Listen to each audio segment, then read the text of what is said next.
Hello, everyone. My name is Vana. I'm the founder and CEO of SQL.io, the solution that allows you to host your live events directly on your website. On this week's Game Changers, we have Kate McQuade, Director of Marketing at P360, a company that enables life science other organizations to proactively engage AI technology across all aspects of their business, from sales, patient journey, and analytics. As you can see, AI is making its way into a variety of industries and sectors, which is very exciting. I'm looking forward to seeing the innovation that it brings. Well, Kate here, she started her career in startups, which is great because obviously this is our specialty here. And she's been a marketer for about 18 years across different organizations of all sizes. Out of all the hats that she's been wearing, obviously, especially if you work into a startup, communications really is her favorite. So focusing on telling compelling stories and continuing innovating in marketing. So Kate, I am so excited to have you here on Game Changers. We have some really interesting topics that we're just about to talk about. Thank you so much for having me. Nice. Well, today we're talking about channel marketing, which is something that we've been obsessed with, and more specifically kind of omni-channel.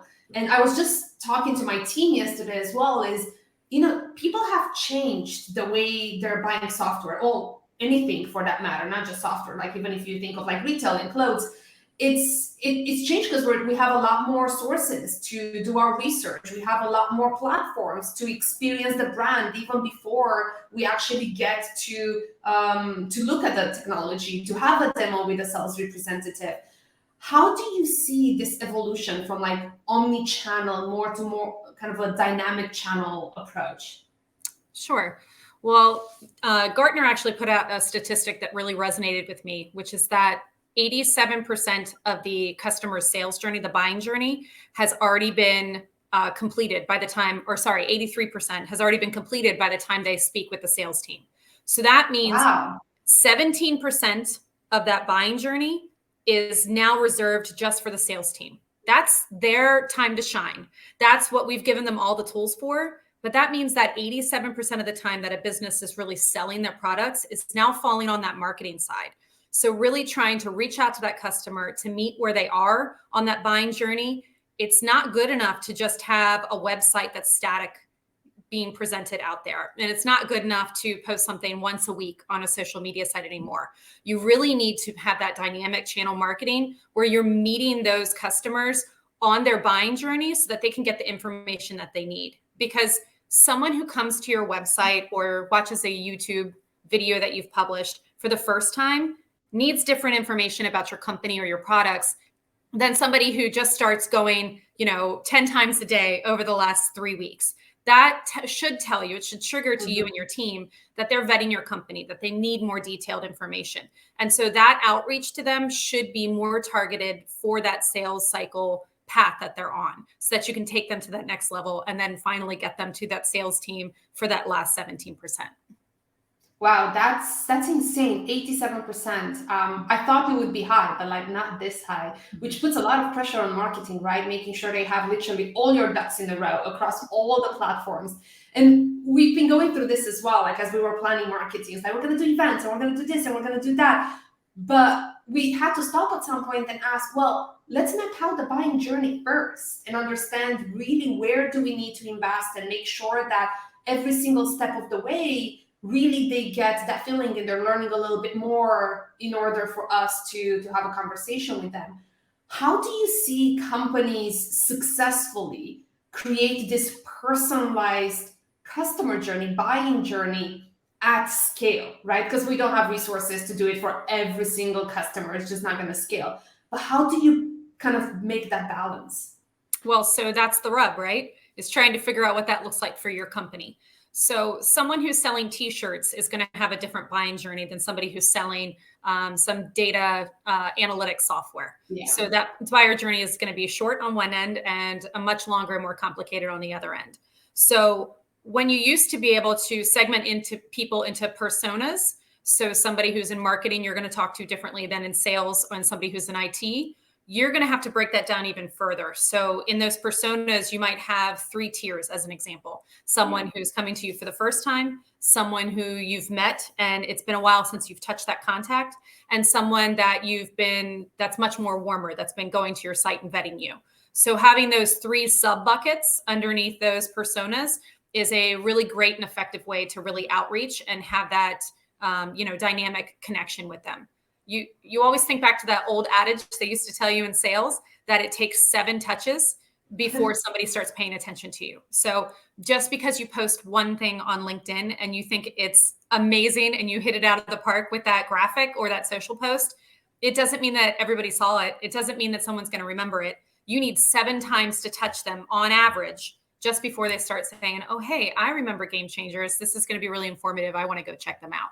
So having that consistent messaging, making sure you're in front of the right people, making sure that you're talking to the right people in that segmented way underneath that umbrella of personas, I think is a really effective way to meet somebody in a dynamic platform. And are there ways that you can make that personalized at a much higher level? We talked last week about the fact that ads are pretty much dying. So it's not necessarily that they're dying, but they're not as effective as other ways of doing marketing. Do you see that personalization carrying differently depending on the channel? I do somewhat, because of course you're in a world today, or we're in a world today, that a lot of the different channels are changing, different algorithms. You have a couple new owners with certain platforms that people are involved in. So different things are shifting constantly. So that's the great thing about marketing, is it's never the same thing twice. So you're going to have to hit that moving target by staying on top of the trends and making sure that you're meeting people where they are in that buying stage. So as an example, depends on what your business is. You might have decision makers that are more Gen Z versus boomers, or you might have more Gen X versus millennials. And even though nobody wants to really talk about it, the buying journey looks different for those different generations. So things that the Gen Z population will find appealing, and their types of ads that you're going to show to them are going to be more interesting to those type of buyers. Somebody that's more on a Gen X or a boomer scale is going to have a different need for their information content. So what does that look like? Is it more video based for someone who's a younger generation, who's a Gen Z, something that's going to grab them in and make them click on something that they see on social media? Or is it more informative, blog posts and articles for someone who's a Gen Xer or a boomer? It's really going to depend on the industry, but you really need to meet your target audience where they are. And so looking at generation, looking at where they are in that buying journey, I think is just more pieces that you can add to that dynamic channel marketing path that you guys go on. Yeah, I agree. And, like you said, all the channels, it's similar to like all the roads lead to Rome. I feel like all the channels lead to your website, right? So Right. we are a huge we're encouraging people we're huge fans of websites, conversions and personalization and building that way. We do see brands adopting a much higher focus on the website, like they're building content there, they're building engagements. Obviously, SQL is a part of that.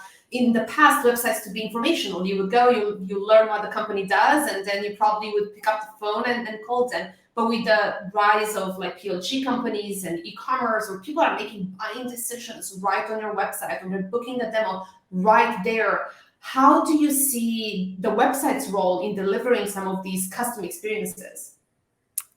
So there's multiple ways that you can do that. And again, you still have to go back to what does your individual, buyer look like? So you need to personalize it to your industry or your vertical. But the website, of course, should have some sort of chat feature, some sort of easy way to connect with you. I cannot stress enough the importance of a valuable CTA, a call to action where someone can contact you immediately, whether that's, some people will feel comfortable and they're on a different part of the buying journey where they want the demo then, because they're maybe 80% through that buying journey. So they're going to reach out and talk to you. But some people are a little bit more hesitant to actually interact with you. So they're going to want somebody to just send them an email. So they want something that they can just plug in their email so they can get contacted right away. So making sure that you have something automated on the back end where the sales rep and marketing team are understanding how those leads come in so they can contact them in a certain thoughtful manner, I think is really important. There are so many tools out there available to businesses these days. I saw another statistic actually just yesterday that an average company uses 137 apps just to function in their day-to-day business life. So that's anything from Teams to Slack to, Power BI. I mean, all the different apps, 137, which is mind-blowing to me.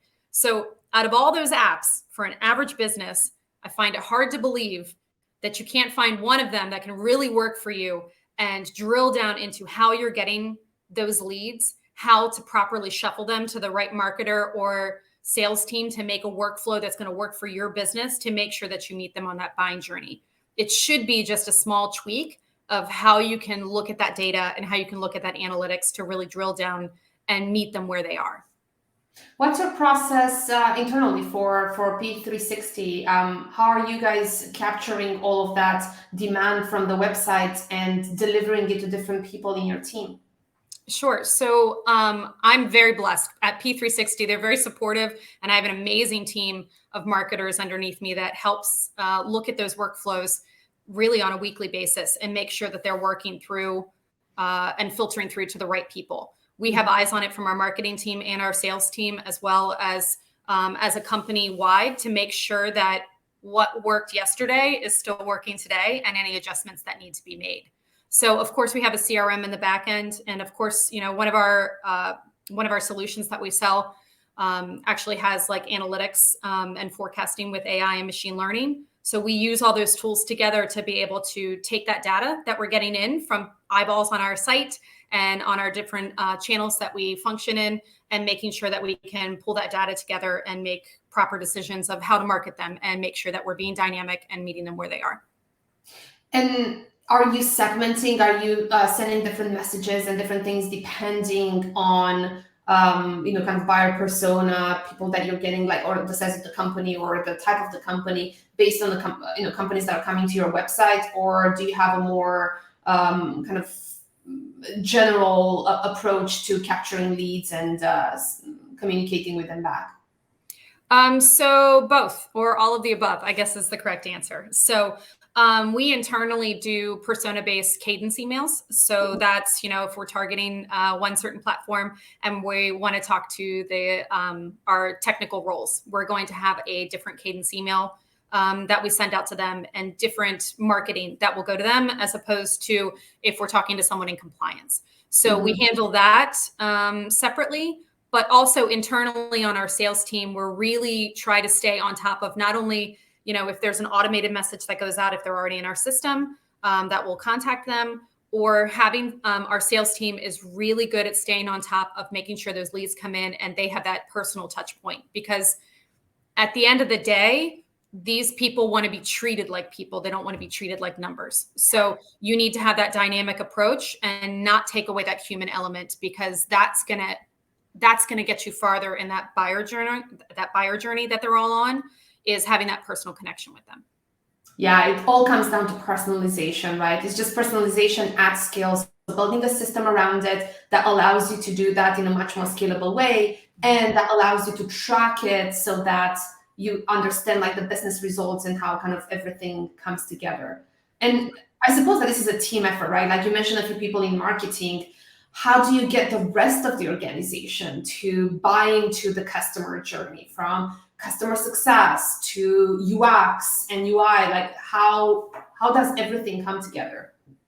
So that's a great point. So again, I feel very blessed and very lucky to have a team that really has a great work culture. Our CEO and COO really do a good job of having transparency throughout our entire company.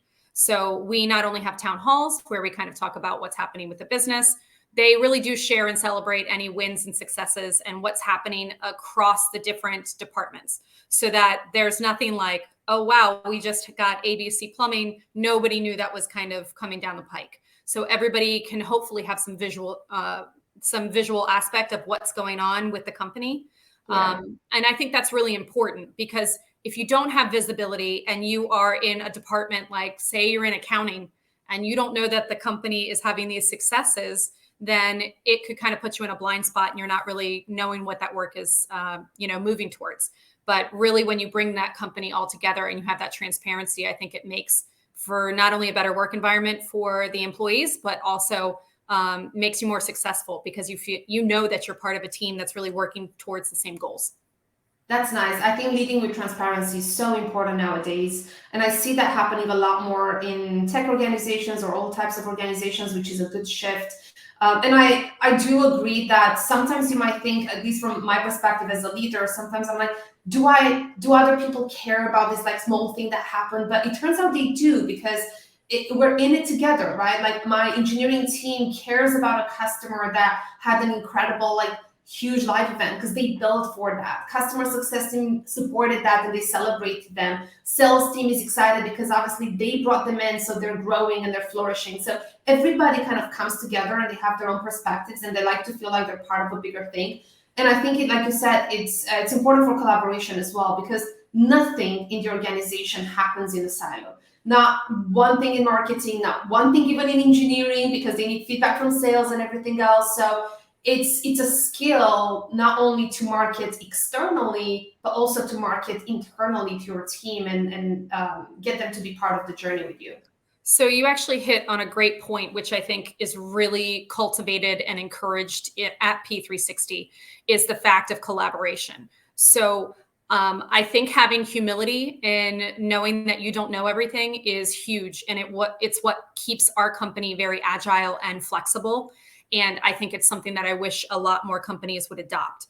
So yes, I've been in marketing for 18 years. Yes, I have a lot of experience. Yes, I know how to do lots of wonderful, fun hat tricks in marketing, but in no way, shape, or form does that mean that I have all the answers to all the problems. So I'm constantly telling my team, and I will continue to tell my team, if you're brushing your teeth and you have a great idea of a new marketing campaign or how to solve a problem, please bring that back to the group. Let's flush it out. There's no bad ideas. Let's try something. Let's give it a whirl. See if we get that feedback that we want to. We are lucky enough that we are agile and, can scale to any problem or solution that we can come up with. So someone who might be in accounting could come up with a great idea for a marketing campaign. And I want to hear that because I want to flush that out and see if it's something that we can implement. Just like I'm sure if I had an idea about a new feature set at one of our solutions, I would bring that to the team too, because maybe it's something they haven't heard of, or maybe it ticks and ties with something else that they're already working on, and it just makes it better with that collaboration. Yeah, that's cool. I remember a story from HP. I used to work for HP for a while, and HP launched a couple of years ago their Spectrum devices, and it's this beautiful logo that doesn't look like HP. It's like just a couple of lines, and it's sleek. It's absolutely gorgeous. And the story that was around is how it happened is that actually someone in engineering had like, a bit of like a passion for drawing and design. And he was literally just marking on a piece of paper, like a draw of like some of these lines and showed it to someone. And it ended up being one of the biggest, kind of brand shifts that HP's ever had. And he was not in marketing. He wasn't like necessarily something that, that he was specialized in, but ideas come in all kinds of instances. And it's important that kind of you bring that together. And talking about ideas continuously, in 2023 is a completely different year than any other year. So we're waiting for it to kind of shift and get back to its senses. But in the meanwhile, a lot of companies are doing a lot of kind of budget cuts, and they're shifting things in their marketing strategies. Unfortunately, a lot of companies also did layoffs. So how do you see for P360 the budget cuts happening in the company, and how do you plan? How do you build marketing strategies with new budgets and kind of in this new economic downturn? So interesting question. So I think that whether you're in an economy like we have now, or whether you're in one that's booming, you always have to look at the budget. You always need to be aware of, what you have, what you're spending, what's on the horizon, and kind of what we internally call a wish list, like the things that they're there if you can do them. So I don't think the economy having a downturn is really going to affect the fact that we always have that on top of mind. Our CEO and COO have always been very transparent as far as building the company in a very organic way and reinvesting back into the company. So we're very lucky that we've been seeing a lot of growth over the last, several years, and we're continuing to see growth. But that doesn't mean that we're not keeping an eye on that budget and making sure that we're making thoughtful and intentional, presences that are known. So whether that's conferences, we were just talking about that. There's so many great connection points out there and different conferences that would be great to go to all of them. But you do have to look at what's the most bang for your buck. When are the right people going to be in the right room? Does it make sense from a travel standpoint, as well as can you reuse certain marketing with it? Just the logistics of it. So all of those pieces need to come in together. And I think they should always be talked about in a business, not just in this type of economy. Are you guys doubling down on anything in particular during this year? So we're just pushing forward with a lot of new features that are coming out with our Zing platform, which is really focused on HCP communication. We have some really exciting things coming out with some of our other solutions, but right now those are kind of under wraps, so I can't talk about them too much right now. But yeah, just keep moving forward. There's some exciting things coming out that will be announced in the next couple months.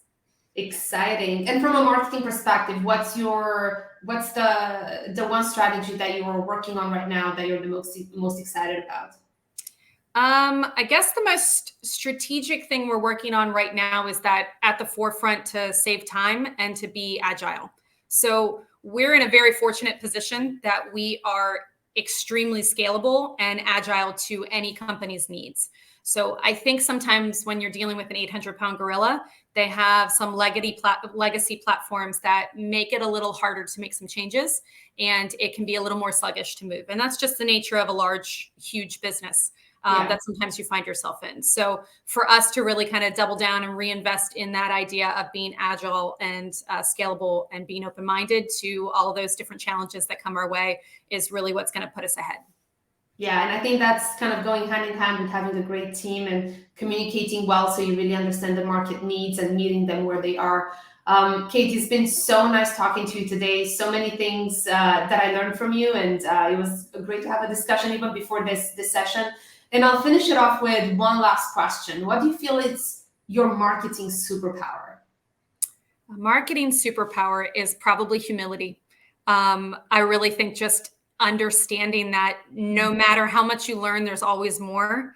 And understanding that no matter who you meet, there is some value to them giving you a different perspective. So really understanding that, embracing it, I really think that that helps me be open-minded and create some good content and good strategies. That's amazing. That's amazing. Not only that you're a game changer in marketing, you're an awesome human being. So I'm so happy to have you here, and it's been great chatting with you. For everyone here who's watching, or for everyone who's watching on demand, don't forget to sign up for our newsletter, and I'll see you all next week in a discussion with AJ for the VP of Marketing at ChargeBee, talking about customer marketing. You can register at the session below. In the meanwhile, whoever wants to ask any questions for Kate live, please stay on this page. You'll see a pop-up that says, join us in the networking hub, and there's going to be a circle with myself and Kate there. Come and ask any questions you might have.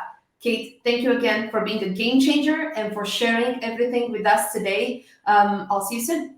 Thank you so much. I really appreciate it.